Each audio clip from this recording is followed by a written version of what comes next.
Yes.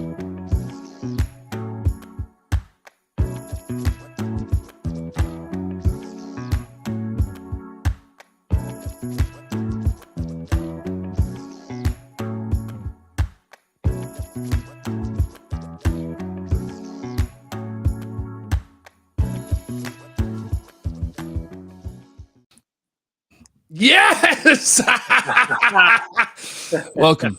Excuse me. I'm sorry. That was not professional. Welcome, everyone, to that's former Cowboys wide receiver Jesse Holley. I'm Jeff Cavanaugh, but I don't know what to put before my name because now I'm just me. I used to work at a place and I don't anymore. Now I'm just me. I used to work at that same place. Oh, yeah. Yeah. No, I don't anymore. Yeah, it's cool. At least the Cowboys keep letting you work there. That's neat. But we're not going to worry about that.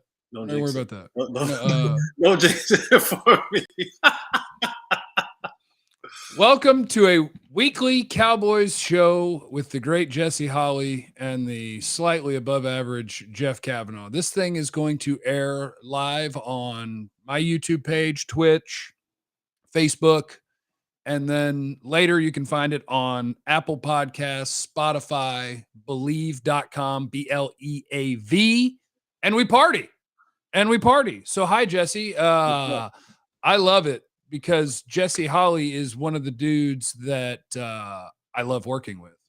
I love the knowledge, obviously, as a former pro athlete, but I love the energy, the personality, the positivity.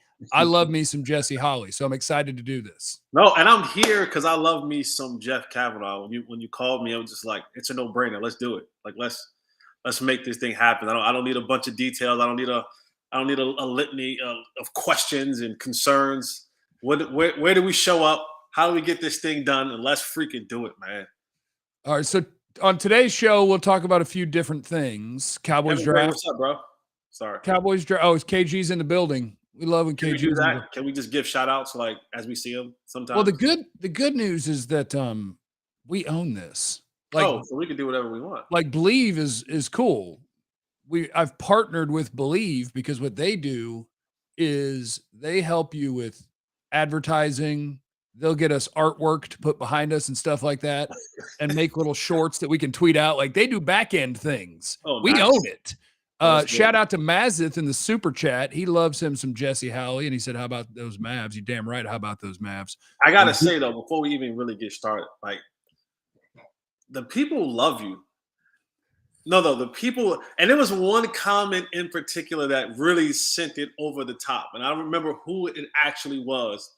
It was a young lady, and I'm drawing a blank because I'm old. But she simply said, "Where Jeff goes, we go." That's some fly stuff right there. Like that's some dope stuff right there. To have that kind of a following to say, "Where Jeff goes, we go." That's some dope stuff right there. That's dope. So that's power moves. That's power moves. Boss moves. That's boss. I knew when I quit the radio partner of the Cowboys that I wasn't going to be able to work with the Cowboys for very long, especially depending on what else I did. So I'm not mad at it. It's been a lot of fun figuring out how I want this thing to look like. And now I'm starting to get a feel for how I want it to look like. I want to do a show with Jesse. I want to do a show with Jane Slater, which will start next Tuesday. And then I want to do whatever I want on my own, and we're going to party, and it's going to be great. I've thanked the super chat peoples. Vance, ask you NFL guys this: who had the worst loss, Jazz or T-Wolves? Jazz.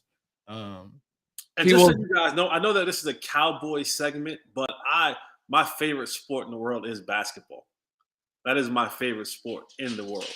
Getting run by the Luka-less Mavs for a second time is worse than blowing a big lead to the 2 seed. I'm just gonna throw that out there. Yeah, throw that out there. Herman, what's up? Let's go. Value meal time. Did I tell you guys what we're going to talk about? We're going to talk about the Cowboys draft. We're going to talk about the Deebo Samuel nonsense. We're going to talk about Kelvin Joseph being part of team activities. We're going to talk about Dak Prescott and where he is, what he is, and is that good enough? We got lots of stuff. But first, Jesse, I got to tell you, this is how we make things happen. Our partners at Bet Online continue to be the number one source for all your betting needs and sports info. Maybe you need to get out there and bet on these Mavs. Jalen Brunson is out there balling. Whatever you do, don't bet on the Rangers. That's a bad idea. You find all the latest sports developments, updated odds on the NBA playoffs, fights, next season's futures. You got MLB going. They're your source for all your sports wagering needs, including live betting, your favorite Vegas casino and poker games, and it's easy to get started. You go to the website today or use your mobile device. Use the promo code Bleav, BLEAV. Receive your 50% welcome bonus on your first deposit. Bet online where the game starts. Bet responsibly, you sons of biscuits, okay? I'm talking $2, $3 parlays where you try to get rich. That's how I get down. You can do it however you want. But shout out to our partners at Bet Online. Use the promo code Bleav, BLEAV. Do it. We got sponsors. Talk about Earl Thomas, please. No. Oh, my God. Earl Thomas is 33 years old. Him announcing he wants to be back in the league isn't different than how he wanted to be back in the league before that. Don't worry about Earl Thomas. Earl Thomas probably has a better chance for another double up, another little Amtrak session. Okay. Family affair? Yeah. A little Mary J. Blige, you know what I'm saying? A little family affair. Let's get it crunked up in this jamboree.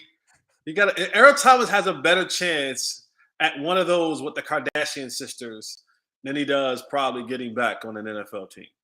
That's great, Jesse. But hey, listen, crazier things have happened in the National Football League. But I would love to have another story with Earl Thomas and his brother, I'd be good without that. I saw Johnny Depp stories this morning about stuff in the bed that comes from your body, from the wrong. I don't need weird stuff in my life anymore. I just want to talk about the. No, weird is okay. Stuff. Like sometimes, people's freakiness is a topic of discussion. You know what I'm saying? Oh, and I'm not here to kink shame. Different strokes for different folks, man. You gotta let some people get off how they get off. You know what I mean? That's over the top. David wants to know, Jesse, what are you drinking? And somebody else thought you were drinking beer, so they cracked one. And I don't think Jesse's drinking a beer because I don't think Jesse drinks the beer. I don't drink the beer. This is actually V8. The V8 has a sparkling drink, a sparkling energy drink. Oh, looky there. Okay, Jesse, real life. Cowboys draft next Thursday. Well, I suppose every team gets to partake in the draft, but we care about the Cowboys part of the draft most. Do you have, I was actually looking yesterday, I got an email from a gambling guy that had the odds on who the Cowboys are going to pick, and it was overwhelmingly, the three favorites all play offensive line. If you're gambling on the draft, is that what they're going to do? Is that what you want them to do? Is that, we're getting ready for a week from now, and you're looking at it and going, hey, they better what? So here's the thing, right? I knew coming on with you, like draft stuff, and I'm very, very comfortable in the skin that I'm in. Trust and believe you me. I don't have no qualms about who I am. But I know who you are when it comes to this draft stuff as well. And so I don't get into, and I tell people all the time, I don't get into I don't watch 100 athletes in college. And what I do is when they get to the team, that's when you get full Jay Holley, okay?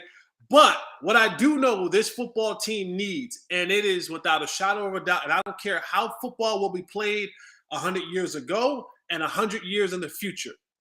If you cannot control the line of scrimmage, whether that is offensively or defensively, but because we are the Dallas Cowboys and our team is predicated on its offensive prowess and its explosion and its ability to be explosive on the offensive end, if you do not shore up that offensive line, you're fooling yourselves.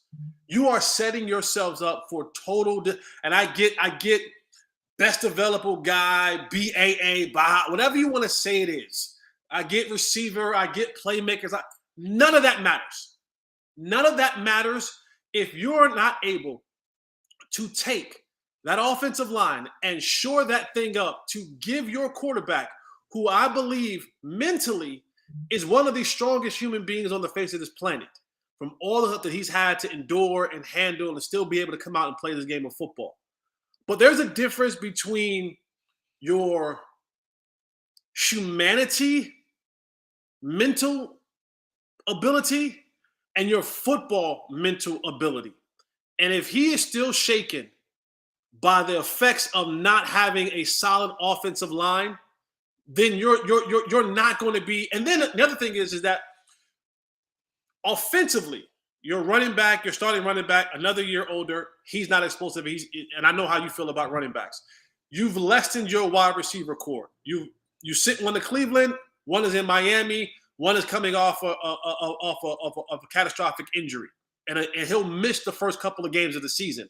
So where before you may have had guys running around all willy-nilly, you're going to need that extra second and a half for other guys to get open, for whatever the hell Kellen Moore calls to develop down the football field. And if you're not showing up that offensive line next week in the NFL draft, you have done yourself, you have done your quarterback, you have done your team a huge disservice. And at $40 million a year, if it's not about making Dak better, it's wrong.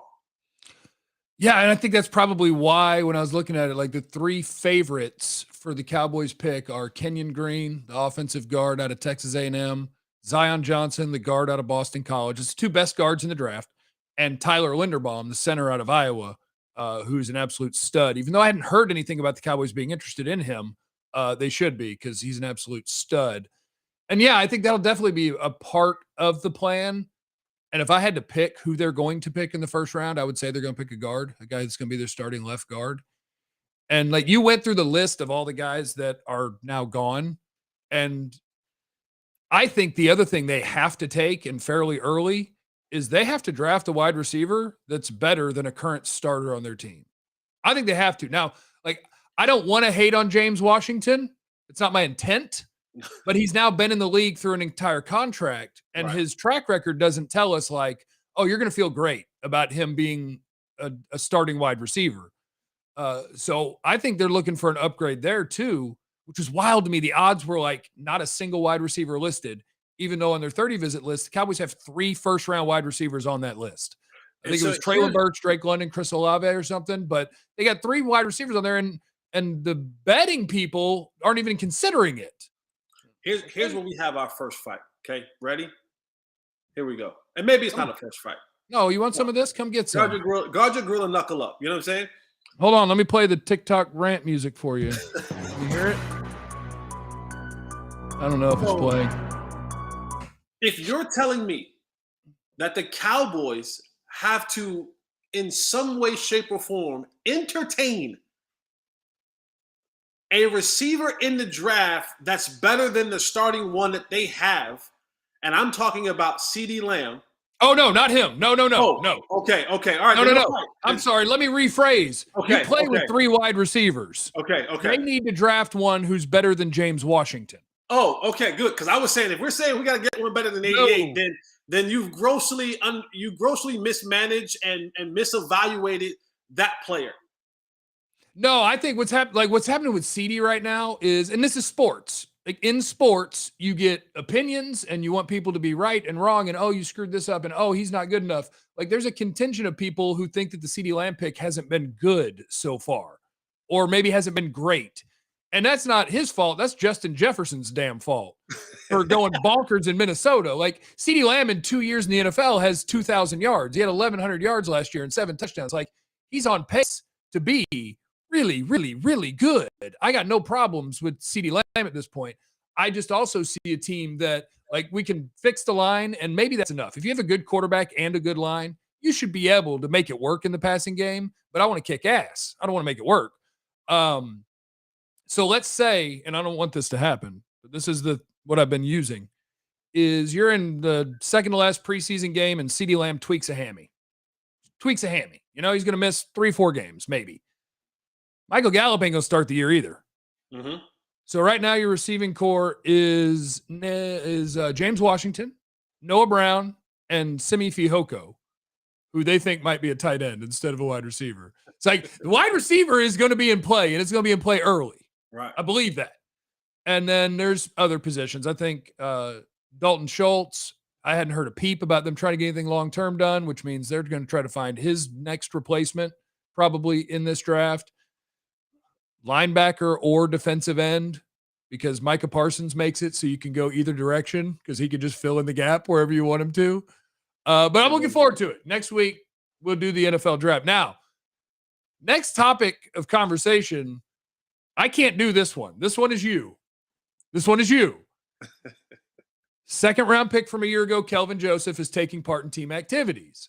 I don't know what else you would do because he is not at the moment not allowed to work and it's time to work.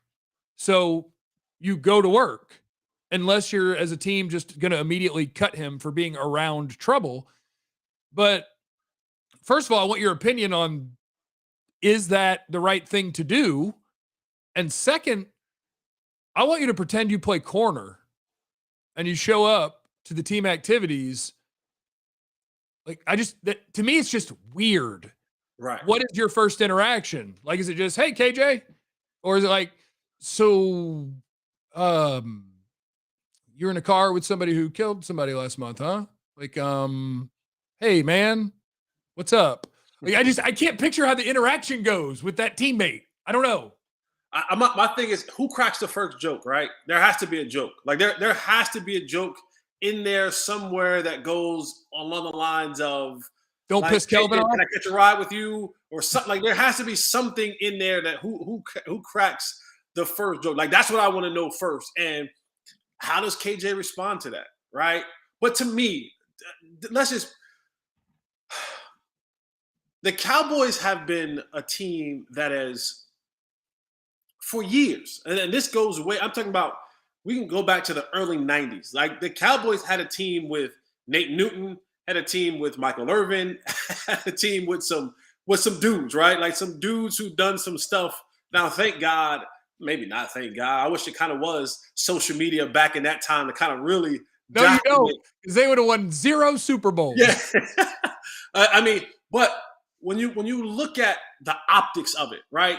And for the Cowboys, the offseason, you've had the Jerry Jones situation, you've had the Rich Dalrymple situation, you've had the debacle of people to feel about, trading people, getting nothing back. I mean, the offseason as a whole has been just a really, really, really ugly situation for the Cowboys, right?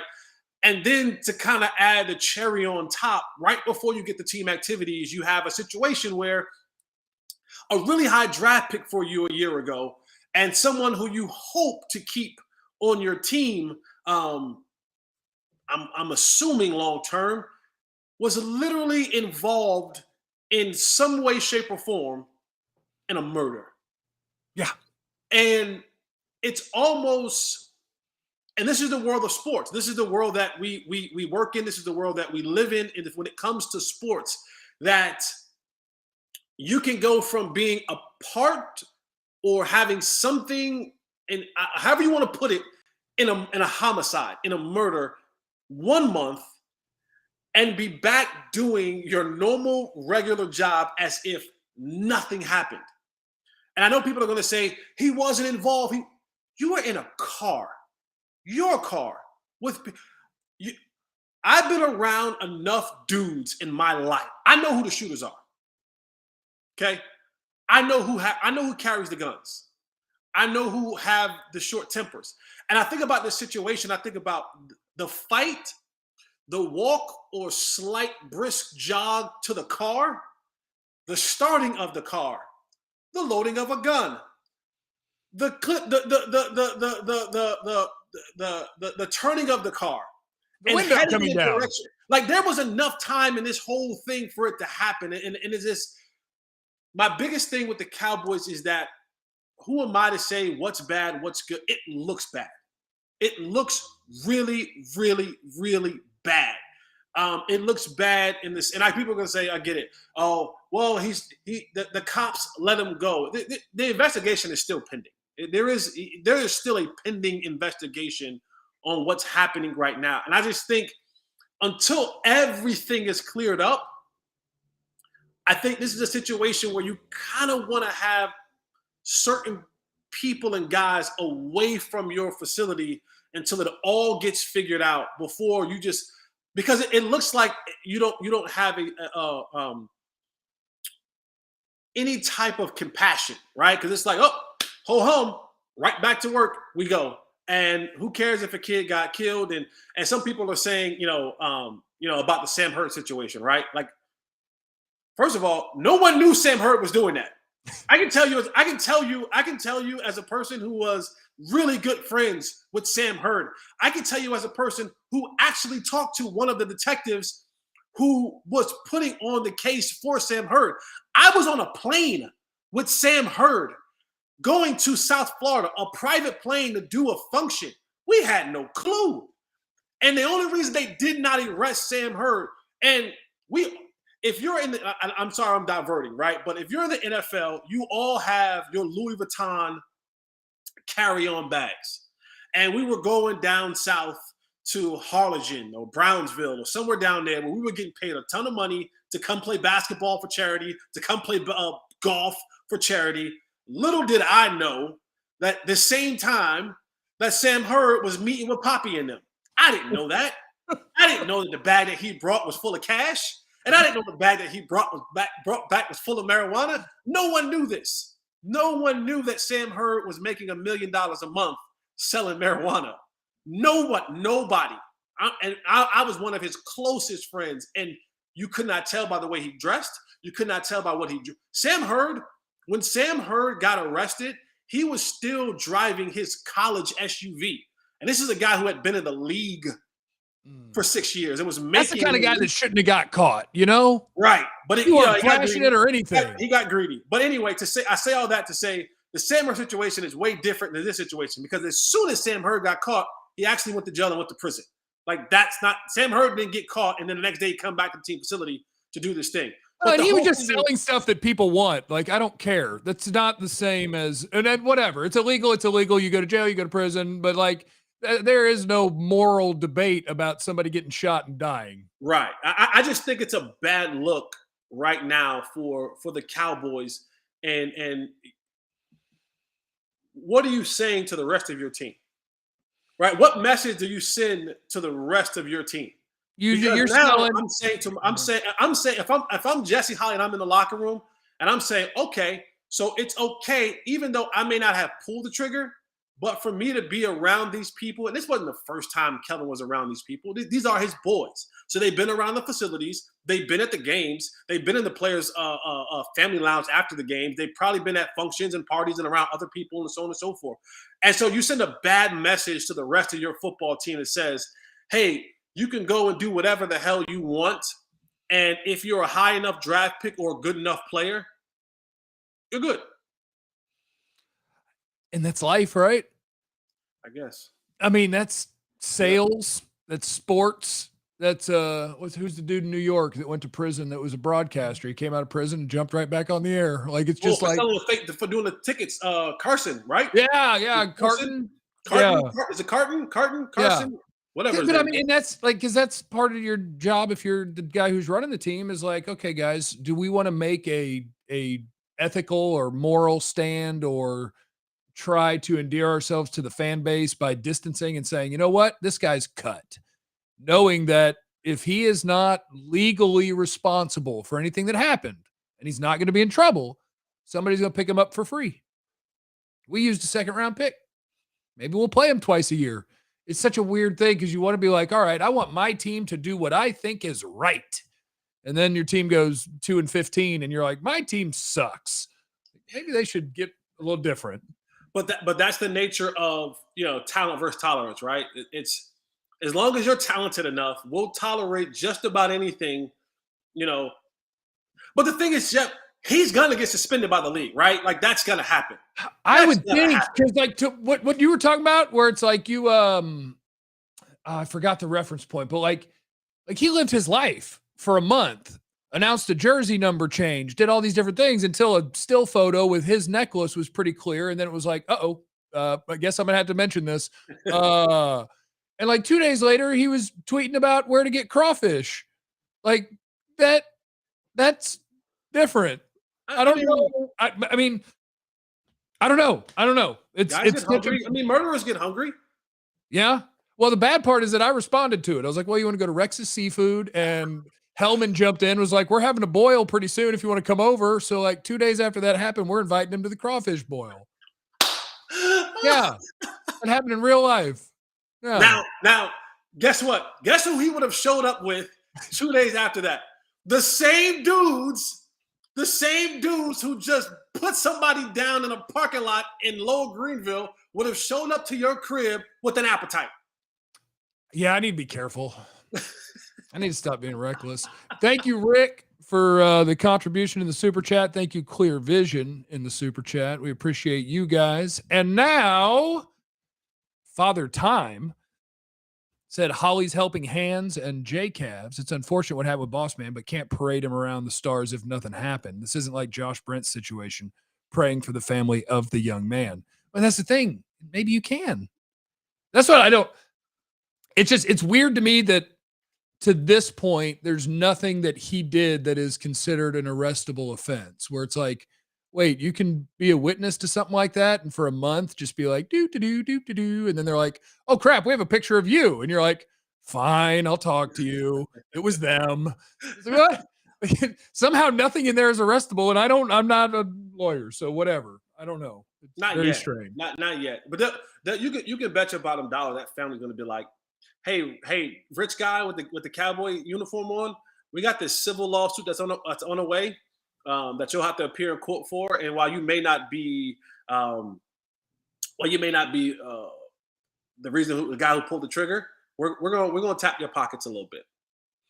Yeah, wait for the second contract. You're gonna want him to have a nice little career. The second round money is not the same as the first round money or the second contract. Deebo Samuel liked to tweet about being a Cowboy. So, Jesse, I'm looking forward to it. They won't have to draft a wide receiver because the Cowboys are going to acquire Deebo Samuel, which is very exciting to me. Why? But because he's good. They're going to go get him. And do what with him? No. Do what? Well, no, that's the Deebo thing. Do what with Deebo? Well, what he doesn't. So, okay, I know where you're going. You're going to what's Kellen Moore going to do? Is he going to know how to use him properly? And I don't know. But outside of that, the real interesting thing is Deebo doesn't want to be used like that. Like he, in San Francisco, apparently was mad about the last 8 weeks where he went from number one receiver to number one running back. And he's like, no. I don't want that.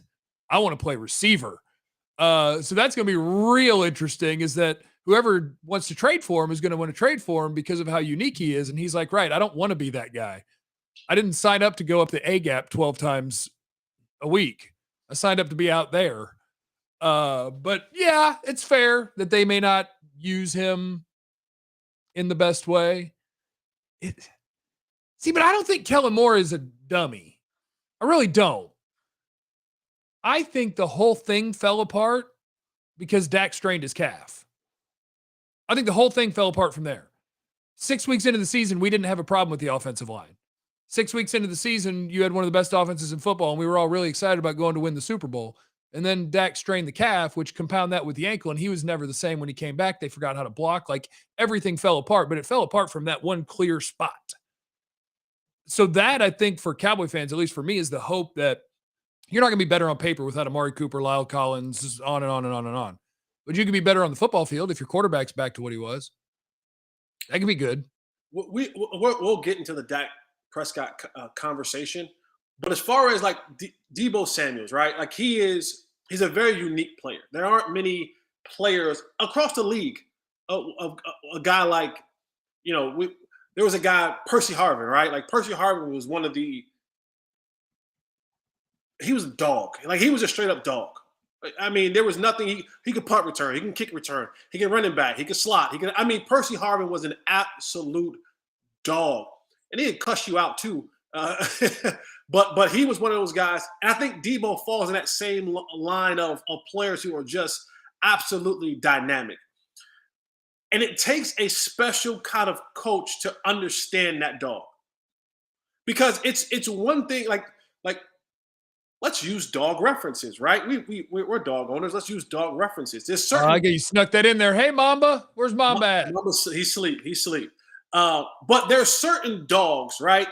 There are your German Shepherds of the world, or your whatever those dogs that was in John Wick, right? If those Milanese, those expensive, super expensive dogs, they have a purpose. So if they're not being used to the best of their ability, then you're not getting the full potential of that dog. And for a guy like Deebo Samuels, even though and I think his more so want to be receiver is kind of looking at the landscape of hey, I really want to play receiver or be featured as a receiver more, because when I get to that table at the end of the year, someone got in his ear. Someone got in his ear and was like, hey, try to stop being a running back so much, because when you get to the table, you want them to see you as a receiver, not as a running back, because they're devaluing the cost of running backs, and running backs are making between $8 and $10 million a year, and receivers are getting ready to make $30 million a year. So someone got in his ear at some point in time was saying, hey, less of that, more of this, because you're in a contract year. And at the end of this, because agents have been around, they talk to other agents, they watch the landscape, and they've said they're going to try to pitch and hold you as a web back and try to, have your pay somewhere in between top running back and low end wide receiver. And that's where you don't want to be. You want to be at the top end of the deal. But trust and believe you me, Deebo Samuel likes touching the ball any way, shape, or form. You like anybody that's played the game, I don't care how you get it to me. Get it to me. You want me? I'll line up in the backfield. I'll line up in the slot. But now it's more so of I want to get paid like I see these other guys get paid. I want that life-changing money. And whatever team he's go to, because if he goes to a team and he's just getting the ball at the receiver position, you know what he's going to say one day after a 2-game losing streak? He's going to walk into whatever that OC's room is. He's going to say, hey, did you guys see how they used me in San Francisco? Yep. Like, I can do more than just line up out here and run routes. Like I can set sweeps. I can go up the gate gap, the B gap. I can do sweep. I can do all this. And they're going to say, oh, well, we heard that you didn't want to do that anymore, so we kind of just wanted to keep you outside because we paid you $25, $27. No, I didn't want to do that before because they hadn't paid me yet. Yeah. So I needed my $90 million guaranteed, and then you can hand me the ball. Right. Once I get my $90 million, then you can do just about anything with me now. I'll play center. I'll do whatever I have to do now for me to get the ball in my hand at any point in time. But it's always funny, and teams and agents and players across the league do it all the time. When they get into this situation where there's a negotiation or I got to now, step up and say something or do something, what do? They attach the name of the Dallas Cowboys to their situation. And they're saying Cowboys are interested. And that's what we got to Deebo Samuel. He liked the tweet of someone doing a graphic of him in a Cowboys uniform saying number 19 is available. And all of a sudden, Cowboy Nation goes crazy and they want Deebo Samuel and they want him here. He ain't coming. He ain't coming. Don't fool yourselves to think Deebo's coming. There isn't. And I don't think there's a problem with if they wanted him to, you can pay him if you wanted to. You can pay him. You can figure out how to do it if you wanted to. But you get him here and you wouldn't be able to use him. I mean, you had a problem getting Tony Pollard the football. Well, that's because they're cowards. They're afraid to sit down a big name. Well, what you going to do when Deebo come in? He's going to play wide receiver. It's going to be him and CD and Gallup. Okay. Look, I'm not trading for Deebo Samuel. Look, I'm just going to draft a guy. I'm a draft guy. I don't believe in trading all the picks and giving all the money. Like, we just had to pay to acquire this guy twice. That sucks. You come from that, was it Les Snead world of thinking, huh? No, he'll trade all the picks. Les is opposite. Les is saying F the picks. Yeah, Les don't give half a crap about his picks. He'd be like, yeah, sure, let's go. And he's probably right. I'd just be mad at my own organization. I'd be like, are we bad enough that receiver that you're telling me I have to give up multiple first-round picks for that player? Then I have to set the market by paying him? Like, this seems like we're doing a whole lot of work to add one player because y'all didn't find me good enough players, you jerks. Father Time said, sirs, just don't do a crime with me in the car. I'm not going to make it to the first 48. Happy meal in the interrogation room. Me neither. I'm snitching immediately.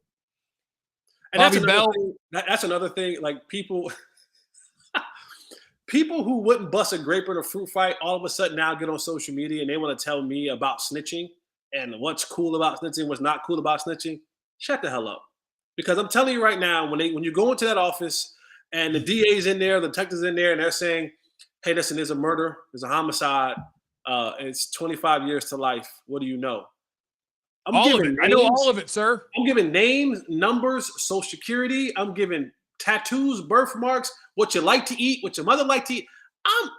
I almost crashed in a pandemic 2 years ago being on lockdown. You think I'm going to somebody's cell for any amount of time because you wanted to shoot somebody? No, sir. You will do your own time. I'm not doing Officer, no you. officer, I can take you to his house. And I happen to know that he's home eating lunch right now, so we could go He's get at this my done. house. They're at my house. They're all of them. They're at my house. They're at the crib.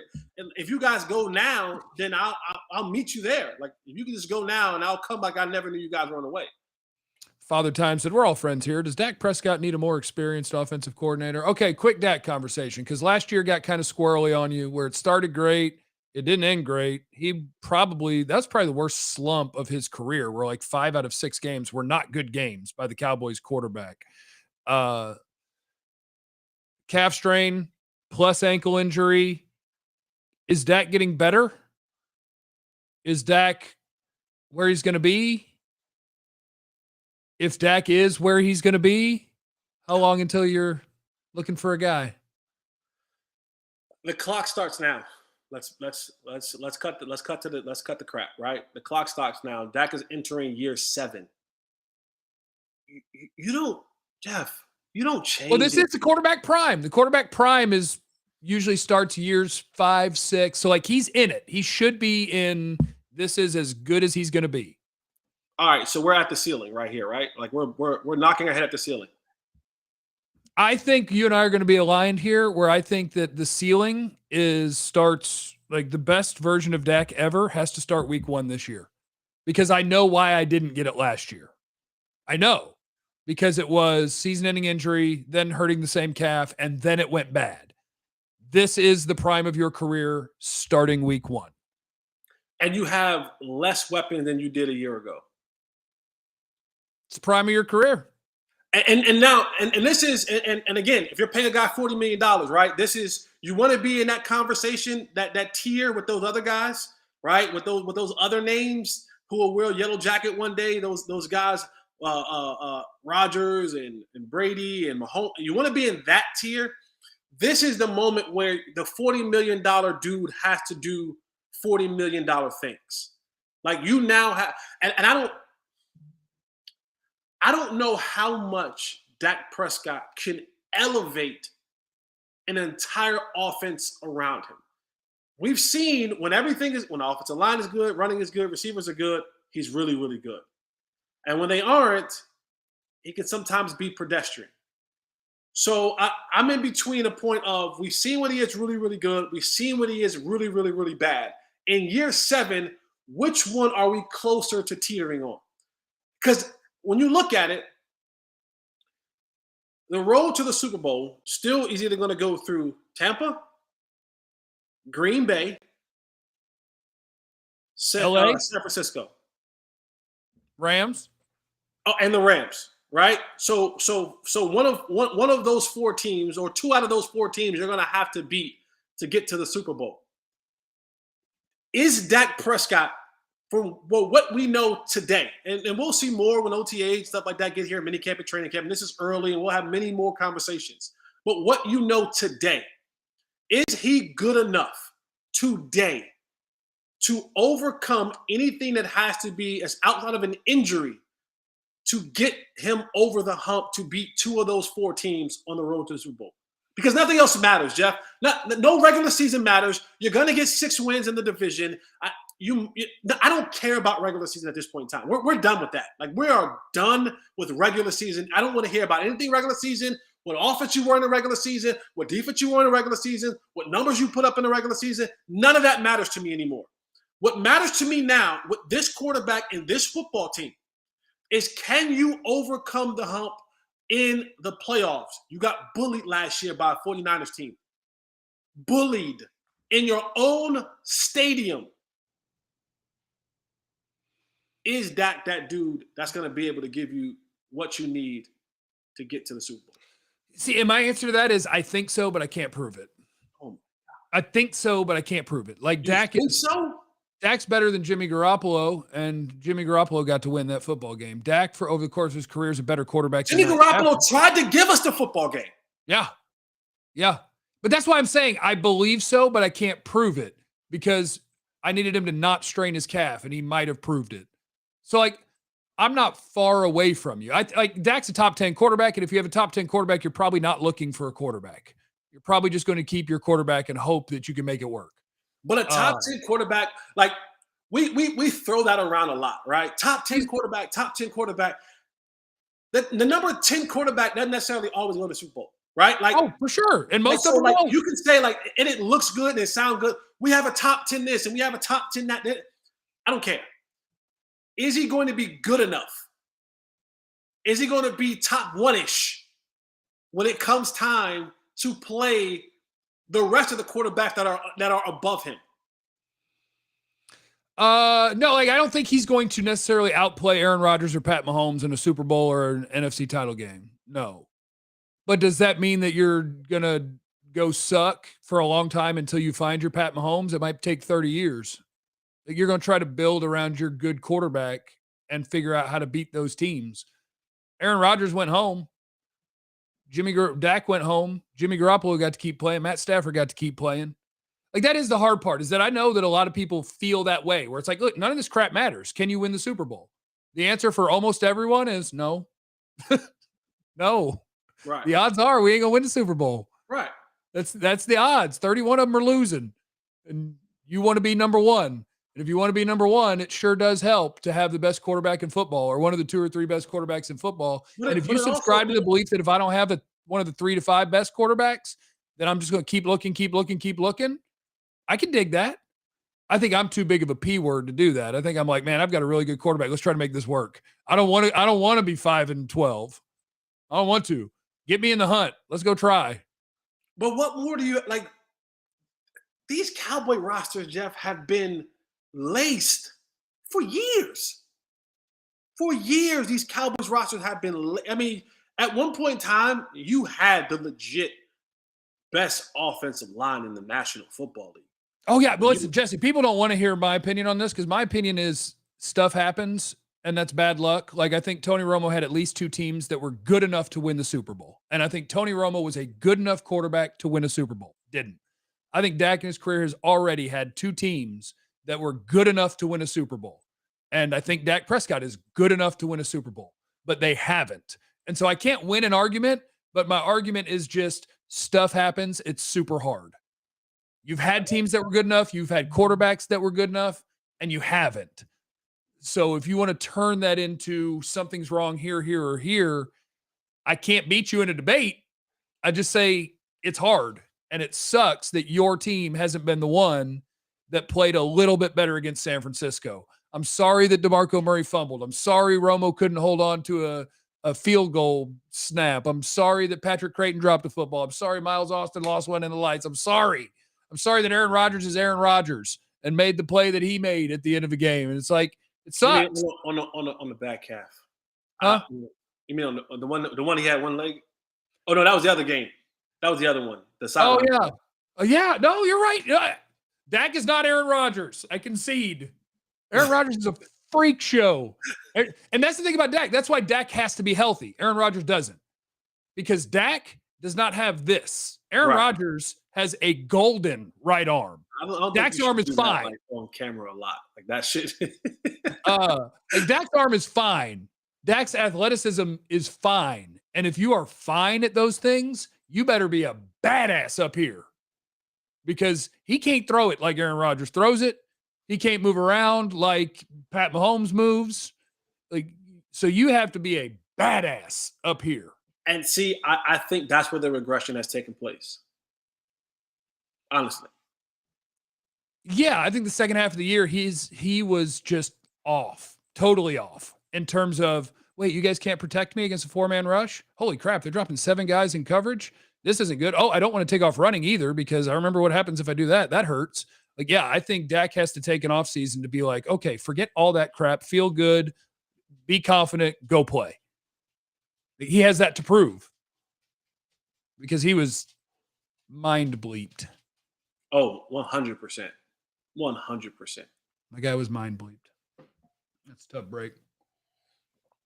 I got nothing else today, Jesse. This is episode 1 of Bleav Cowboys with at Mr. Fourth and Long, the great Jesse Holley, who beat the 49ers for us.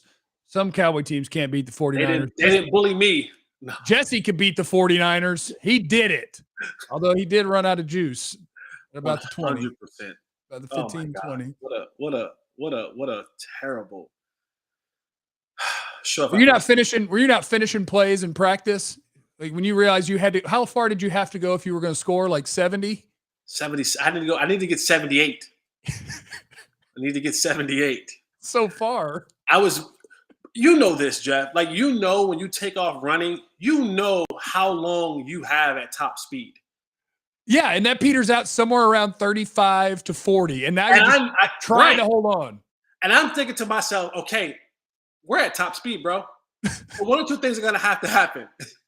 Either he's going to have to stop, or that goal line is going to have to get a tad bit closer. Because this is all I got. Like, it's all downhill from here. Like, there is no way, shape, or form that this is going to be able to maintain for another 10 yards. It's all now in deceleration, and I'm hoping that it's enough to get me there. And it wasn't. It wasn't. It wasn't. It was a yard short, and just enough to get the dub. Yeah, Dan Bailey now has a plane and is flying planes around because of me. Yeah, congrats. I started that streak for Dan Bailey. He missed a field goal earlier in that game, remember? And then he came back and hit one, and he hit like 30-something straight, and then he got paid. And it was like, okay, he's yet to give me a ride on his plane. That's what I've always said. You're a selfless teammate. You gave up some glory so that Dan Bailey could get on track. Good. Then I let LeBron Robinson get paid, Yeah, that's important. Goods is trying to sneak in a super chat on the way out. He said, off topic, why doesn't Dallas support the fat guy jersey sale? Where's the rack on the shelf? I'd wear a number 70 and support the big fellas. I don't know. I've never been a jersey guy. But yeah, you should have a Zach Martin jersey. You should have a Tyron Smith jersey. Get Hall of Fame jerseys. Get the good jerseys. Grown men should not wear other men's jerseys, but that's just my own thing. See, Jesse's judging. I'm just saying it's not for me. I'm judging. I just think grown men shouldn't, walk around with other grown men's jerseys on. That's just me. That's Jesse Holley at Mr. Fourth and Long on Twitter. This is episode 1 of Bleav Cowboys, which you will get once weekly, and it's brought to you by our friends at Bet Online. Jesse is not wearing tie-dye today, which is very messed up on a Friday. You know what? That might be as worse than getting run down to the 1 yard line. That's a perfect. I was supposed to have a tie-dye shirt on today. I missed it. I fumbled that. Ray, we're not signing Earl Thomas. No. And the Deep Blue special on Jesse Holley, I'm going to go watch right now. Do you have a parting message? Because I have a parting speech that I give the last 3 seconds. I don't know if you have one. Come back, please. Oh, that's a great parting message. And mine is, you have no idea what anybody's going through, so be cool to everyone.